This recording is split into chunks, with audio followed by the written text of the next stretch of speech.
A chilling whisper in the dark, a series of frantic knocks, and a ghost with a shocking secret. When the spirit of Fanny Lynes returns to accuse her lover of murder, the truth is far more terrifying than anyone in 18th century London could have imagined. The Cock Lane killing. Richard Parsons would live to regret the moment he first met William Kent, but in the early days of their friendship, the two men were almost as close as brothers. Parsons lived in a narrow back street called Cock Lane, near to St. Paul's Cathedral in the heart of London.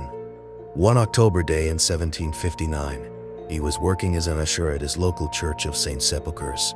Here he met Kent, a stranger in the area, who was looking for lodgings for himself and his partner, Fanny.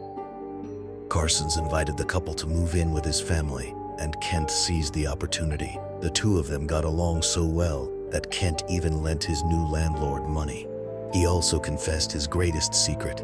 He and Fanny Lynes, the woman he lived with, were not married. Fanny, who was expecting his child, was the sister of his previous wife, who had died in childbirth. By a strange quirk in the law at the time, it was forbidden for a widowed husband to marry his wife's sister. After his bereavement, Fanny and Kent had fallen in love. They were now living together as man and wife. This was a shocking state of affairs in 18th century England.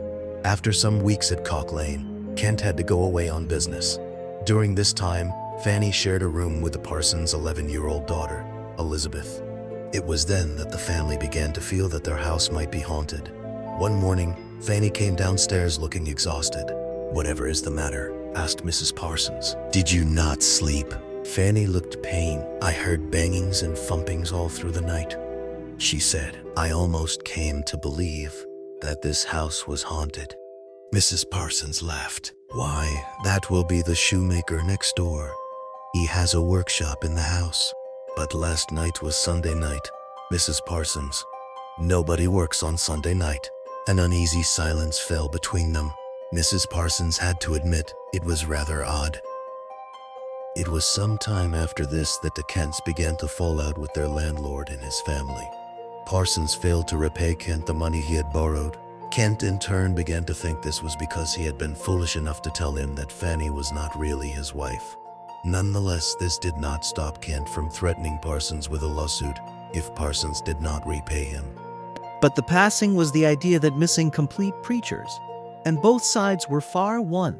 Then one night, they saw a brilliant white light rushing up the stairs. A friend who was visiting at the time said it was bright enough to light up a clock across the street.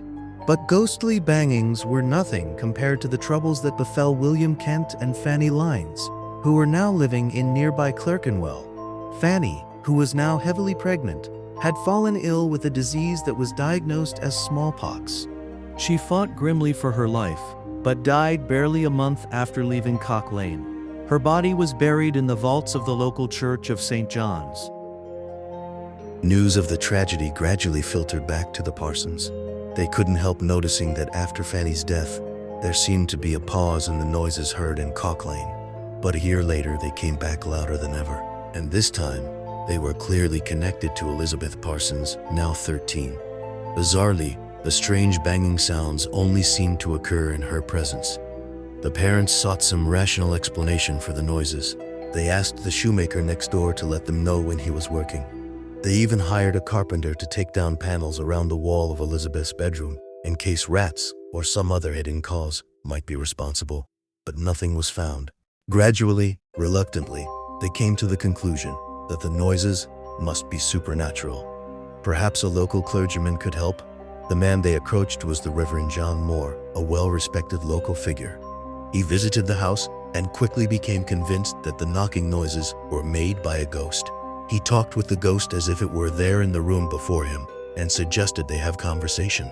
"One knock will mean yes, and two knocks will mean no," he exclaimed. Using this rather laborious method of communication, the ghostly knocker made some startling revelations. It let the Reverend Moore know that it was the spirit of Fanny Lynes and that it wanted the world to know that she had been murdered.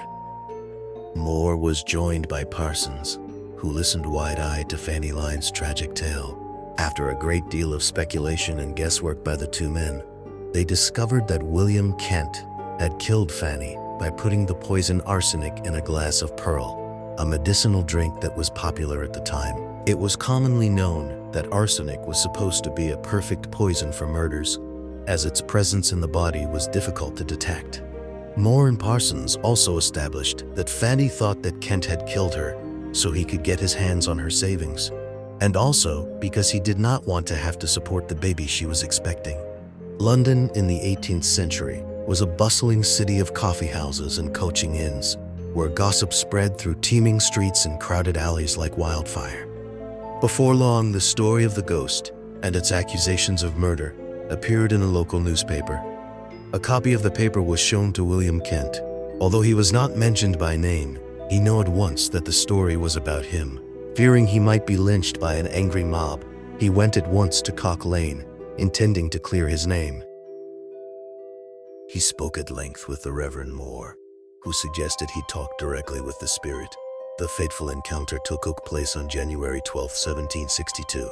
Word had spread around the whole district, and the tiny bedroom where Elizabeth usually slept was crowded with spectators.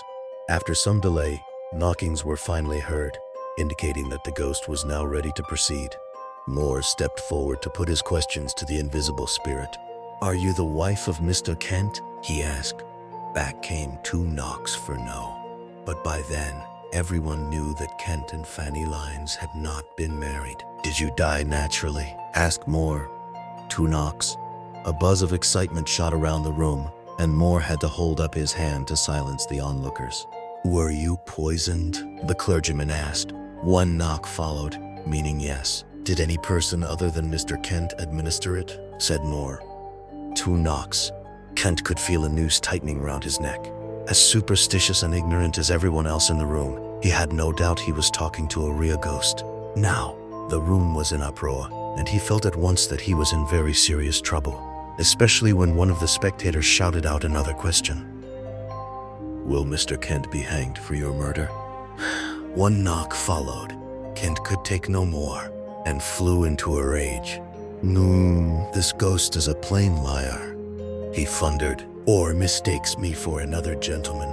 I would never have murdered my dear Fanny, and I am dumbfounded that you should subject me to such humiliation while I still grieve for my departed wife and the child that she carried."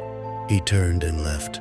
The crowd had been so astounded by his violent speech that they parted before him to let him go. News of the ghostly confrontation soon made the Cock Lane haunting the talk of London. In the days that followed, Elizabeth Parsons' bedroom was filled to bursting with spectators hoping for fresh revelations.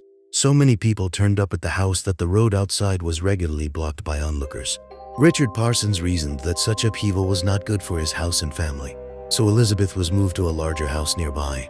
The knocking duly moved with her, and so did the crowds. By now, even fashionable society figures, such as the Duke of York, King George III's brother, had begun to seek out Elizabeth Parsons and the eerie knocking that she seemed to attract. The committee began their investigations on February 1st, 1762. For the Parsons family, it was a disaster. Confronted with an unfriendly audience of learned men, the spirit resolutely refused to put in an appearance. Then an earlier claim it was reported to have made, that it would bang on Fanny Lynes' coffin, was put to the test. Sometime after midnight on February 2nd, Elizabeth Parsons was taken to the crypt of St. John's, Clerkenwell, and stood before Fanny's coffin. An expectant silence ensued, but that was all that happened. Johnson and his committee concluded that an increasingly flustered Elizabeth Parsons had faked the whole haunting. But that was not the end of it. In the days that followed, wherever Elizabeth went, knockings were heard louder than ever. She was moved from house to house, and odd events were noted wherever she went. In one place, a loose curtain ring was seen to spin around on its rail, and the bangings became so violent that terrifying residents asked her to leave and not come back. Finally, a fresh committee of investigation decided to resolve the situation by placing Elizabeth under strict surveillance. She was taken to a house in Covent Garden, where a maid shared her bed, keeping hold of her arms and legs throughout the night. Still, the knockings continued. Over the next few nights, Elizabeth was placed in a hammock, with her arms and legs tied together. This time, the ghost fell silent. The next night, Elizabeth was subjected to a transparently unfair trick by the committee. She was not tied up while she slept, but told instead that if no knockings were heard, both she and her parents would be sent to prison. Then, she was left on her own. A peephole had been drilled in the wall, and she was closely watched by members of the committee throughout the night. After a couple of hours, an observer saw her tiptoe out of bed and over to the fireplace. Here, she picked up a block of wood.